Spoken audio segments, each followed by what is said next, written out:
Hi friends, మీకు ఈ video నచ్చితే లైక్ చేయండి, సబ్స్క్రైబ్ చేయండి. ఏమైంది అని వంశీ అడగడంతో మామయ్య హాస్పిటల్లో ఉన్నారంట, ఎవరో మర్డర్ అటెంప్ట్ చేశారంట అని ఇందు ఏడుస్తూ చెప్పడంతో బాగానే ఉన్నారా, చనిపోయారా అని వంశీ అడుగుతుంటే, ఏంటి వంశీ అలా మాట్లాడుతున్నావు, ఇప్పుడు బాగానే ఉన్నాడు, అయితే కోమాలో ఉన్నాడంట అని చెప్పడంతో అమ్మయ్య అని వంశీ అనుకుంటూ ఉంటాడు. ఇంకో విషయం, మామయ్య పైన మర్డర్ అటెంప్ట్ చేసింది భూమి అంట అని ఇందు చెప్పడంతో భూమినా అని వంశీ చాలా షాకింగ్గా అడుగుతూ ఉంటాడు. అవును అని ఇందు చెబుతూ ఉంటే తర్వాత మళ్ళీ అపూర్వ కోపంతో రగిలిపోతూ స్టేషన్కి వస్తుంది. అప్పుడు అక్కడ ఉన్న ఇన్స్పెక్టర్, మేడం మీరు వెళ్ళడానికి వీల్లేదు మేడం, మీరు రాజీ కూడా వచ్చి అమ్మాయిని చావకొట్టారంట, కాస్త ఉంటే ఆ ప్రాణాలు పోయి ఉండేటివి, మీడియా అంతా కూడా చాలా క్రిటికల్గా ఉంది మేడం, మీరు ఏమాత్రం పొరపాటు చేసినా కూడా మా ఉద్యోగాలు పోతాయి, ప్లీజ్ మేడం వెళ్ళిపోండి అని లాకప్ ఓపెన్ చేయకుండానే ఇన్స్పెక్టర్ వేడుకుంటాడు. అప్పుడు అప్పుడు ఒక్క చూపు చూడటంతో ఇంకొక కానిస్టేబుల్ పరుగులు పెడుతూ మళ్ళీ లాకప్ని ఓపెన్ చేసేస్తాడు. అపూర్వ వచ్చా, ఇప్పటికైనా చెప్పపో నాన్నకి ఎలా ఉంది అని భూమి అడుగుతూ ఉంటే వెంటనే అపూర్వ భూమి చుట్టూ పట్టుకొని మెడ పట్టుకొని, ఏంటి నీకు బావని నాన్న అని పిలవద్దని నేను చెప్పాను కదా, నేను కొట్టాను కదా, అయినా నువ్వు మళ్ళీ నాన్న అని చెబుతున్నావు. భూమిని చుట్టుపట్టి మళ్ళీ కిందికి తోసేస్తూ ఉంటుంది. మా బావని కోమాలోకి పంపించేశావు కదా, నీ వల్లే ఇదంతా, మా బావకి ఈ పరిస్థితి రావడానికి నువ్వే, నేను అస్సలు బ్రతకనియనే అని మళ్ళీ లాఠీ తీసుకొని కొట్టబోతూ ఉంటే అప్పుడే భూమి కేకలు పెడుతూ ఉంటుంది. అయితే లాఠీ కిందికి రాదు, వెనక్కి చూసిన తర్వాత గగన్ వచ్చి ఈ చేతిలో పెట్టేసి గట్టిగా పట్టేసుకుని ఉంటాడు. ఆ పక్కనే శారద కూడా ఉంటుంది. ఇక గగన్ చాలా కోపంగా అపూర్వ వైపుకు చూస్తూ ఉంటే అపూర్వ అప్పటికీ కూడా ఏమాత్రం తగ్గకుండా గగన్ చేతిలో ఉన్న లాఠీని లాగేస్తూ ఉంటుంది. అయితే గగన్ అంతకంటే బలంగానే అపూర్వ చేతిలో ఉన్న లాఠీ లాగే విసిరిపడేస్తూ ఉంటాడు. భూమికి ఎవరు లేరనుకున్నారా, ఏదో ఒకటి అయ్యేంత వరకు ఎవరు రారనుకున్నారా అని నిలదీస్తూ ఉంటే శారద భూమిని పైకి లేచి నిల్చోబెడుతూ ఉంటుంది. అది నా బావను చంపాలనుకుందిరా, అలాంటిదాన్ని నేను చంపాలనుకుంటున్నాను, మధ్యలో అడ్డుపట్టడానికి నువ్వు ఎవడ్రా అని అపూర్వ అరుస్తూ ఉంటే అప్పుడు గగన్ చాలా కోపంగా నీ అని ఆగిపోతాడు. చూసావా, ఆవేశంలో కూడా నిన్ను మాట్లాడడానికి ఇతని తలపెట్టాలి అంటే ఎంత పెద్ద దూరం దగ్గర ఆవేశం ఉంది అని గగన్ చెబుతాడు.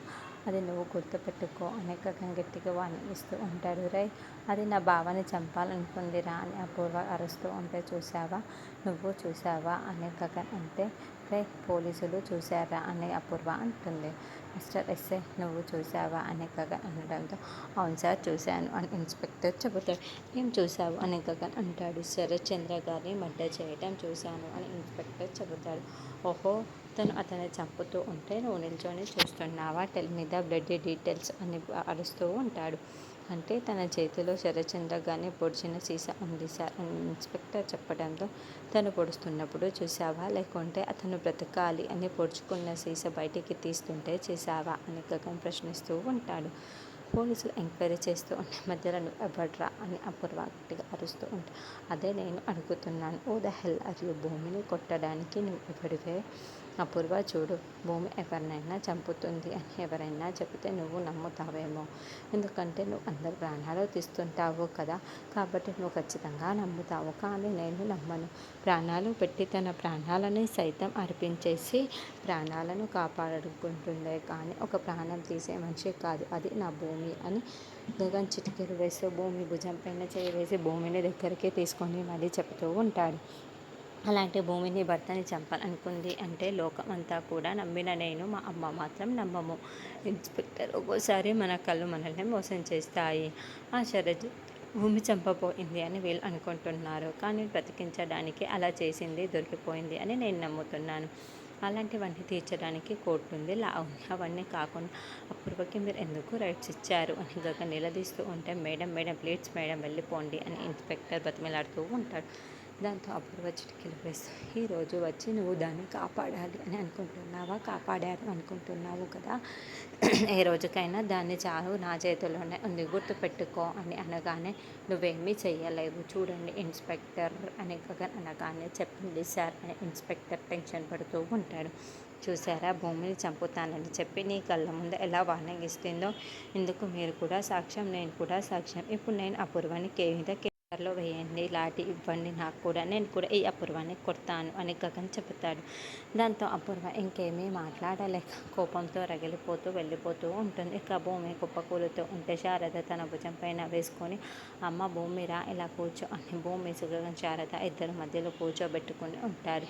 శారద భూమి కంట పట్టుకొని, ఏంటమ్మా రాత్రి నువ్వు గగన్తో వచ్చావు అంటే ఇదంతా జరిగి ఉండేది కాదు కదా, అసలు నువ్వు ఎందుకు రాలేదమ్మా, ఏం జరిగిందమ్మా, అక్కడికి ఎందుకు వెళ్ళావమ్మా అని శారద అడుగుతూ ఉంటే, రాత్రి ఉన్నట్లుండి ఫోన్ వచ్చిందా ఆంటీ అని భూమి చెప్పుకు వస్తూ ఉంటుంది. ఇక అక్కడికి వెళ్ళడం, సీసాని బయటికి పోలీసులు రావడం అంతా కూడా చెబుతుంది. నేను అక్కడికి వెళ్ళేసరికి చీకటిగా ఉందాంటీ, ఆ చీకట్లో ఎవరో ఒకరు నన్ను డ్యాష్ ఇచ్చి వెళ్ళిపోయారు, నేను వాళ్ళు ఎవరు అన్నది గుర్తుపట్టలేకపోయాను అని భూమి ఏడుస్తూ ఉంటే, గగన్ భూమి కన్నీళ్ళను తుడుస్తూ, వాళ్ళు ఎవరైనా సరే చట్టం పట్టుకుంటుంది, వాళ్ళకు శిక్ష పడేలా నేను చేస్తాను, నువ్వు భయపడకు బాధపడకు అని గగన్ ధైర్యం చెప్తూ ఉంటాడు. తర్వాత చెర్రీ బెడ్ పైన నిద్రపోతూ ఉంటే బిందు గ్లాస్తో వాటర్ వచ్చి నిద్రపోతున్న చెర్రీ ముఖం పైన కొట్టేస్తుంది.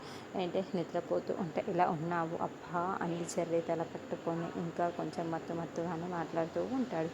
ఒరే అన్నయ్య, రాత్రి నీకు అన్నయ్యకు ఒక విషయం చెప్తున్నా, ఎంత ట్రై చేస్తున్నా మీరు అస్సలు మాట పట్టించుకోకపోతే నేను ఇలా కొట్టక ఇంకేం చేస్తానరా అన్నయ్య, అసలు నువ్వు ఎందుకురా తాగావు అని బిందు ప్రశ్నిస్తూ ఉంటే, అసలు నువ్వు ఏం చెప్తావో చెప్పవే ముందు అని చెర్రి అంటాడు.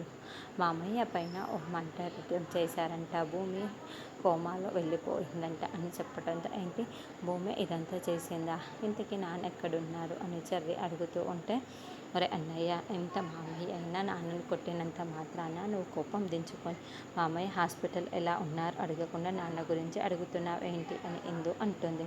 ముందు నాన్న ఎక్కడున్నాడో చెప్పావు అని చెర్రి అనడంతో, గదిలో గడియ పెట్టుకొని పడుకున్నాడు, ఎంత డోర్ కొడుతున్నా తీయట్లేదు అని చెప్పడంతో చెర్రి పరుగులు పెడుతూ గది దగ్గరికి వెళ్తాడు. కృష్ణప్రసాద్ బెడ్ మీద పడుకొని అంటే అప్పుడే మెల్లగా మెలకులోకి వస్తూ చేయి చూసుకుంటాడు. కృష్ణప్రసాద్ అరచేతికి గాజు సీసా కుచ్చుకున్న గాయమై ఉంటుంది. అబ్బా అని చేతిని చూసుకొని, సరేలే అని ఆ చెయ్యి కనిపించకుండా వెనక్కి దాచిపెట్టుకొని చెర్రీ డోర్ కొడుతూ ఉండటంతో డోర్ని ఓపెన్ చేస్తూ ఉంటాడు. నాన్న శరచంద్ర మామయ్య మీద భూమి మర్డర్ అటెంప్ట్ చేసింది అని, భూమినే చేసింది అని ఇందు చెబుతుంది. నాకైతే నమ్మాలి అని అనిపించట్లేదు అని చెర్రీ దొంగ చూపులు చూస్తూ చెబుతూ ఉంటే, నాకు కూడా అనిపించట్లేదే అని కృష్ణప్రసాద్ చెర్రీ ఒకరినొకరు దొంగ చూపులు చూసుకుంటూ ఉంటారు. కేడి ఇంకేమీ మాట్లాడకుండా మళ్ళీ లోపలికి వెళ్తూ ఉంటే, నాన్న కానీ భూమి ఇదంతా చేసింది అంటే నాకు నమ్మాలి అనిపించలేదు, కానీ భూమి అరెస్ట్ చేశారంట అని బిందు చెప్పడంతో, ఏంటి అంటే ఇద్దరు టెన్షన్ పడుతూ ఉంటారు. మీరు ఎందుకు టెన్షన్ పడుతున్నారు అని బిందు అడగడంతో, మేము భయపడుతున్నామా, లేదే లేదు అని చెర్రీ కవర్ చేసుకుంటూ ఉంటారు. మన వాళ్ళంతా కోర్టుకి వెళ్తున్నారు, కొంతమంది హాస్పిటల్లో ఉన్నారు, అటు నుంచి అటే కోర్టుకి వెళ్దామని చెప్పారు, మీరు కూడా వెళ్తారా అని బిందు అంటుంది. ఇక స్టార్ట్ అయిపోతూ ఉంటుంది. గగన్, నక్షత్ర, అపూర్వ అందరూ కూర్చొని ఉంటారు. వంశీ, కృష్ణప్రసాద్, చెర్రీ మాత్రం తెగ టెన్షన్ పడుతూ ఉంటారు. అప్పుడే జడ్జి గారు భూమిని ఫ్లాగ్స్లో పెట్టండి అని చెప్పడంతో, నమస్కారం అని భూమి కోర్టులో నిల్చొని ఉంటుంది. మిలాడ్, ఈ భూమి హంతకురాలు అని వదిలిపెడుతూ ఉంటే, చూడండి నా క్లయింట్ ఏ నేరము చేయలేదు కాబట్టి గుర్తుపెట్టుకొని మర్యాదగా సంబోధించమని నేను కోరుతున్నాను అని భూమి తరపు లాయర్ చెబుతూ ఉంటాడు. ఓకే అని లాయర్ చెబుతూ, చూడండి యువర్ ఆనర్, ఈ భూమి హత్య చేసింది అనడానికి మొత్తం ఎవిడెన్స్ నేను మీకు సమర్పించాను, అంతేకాకుండా ఈ భూమి హత్య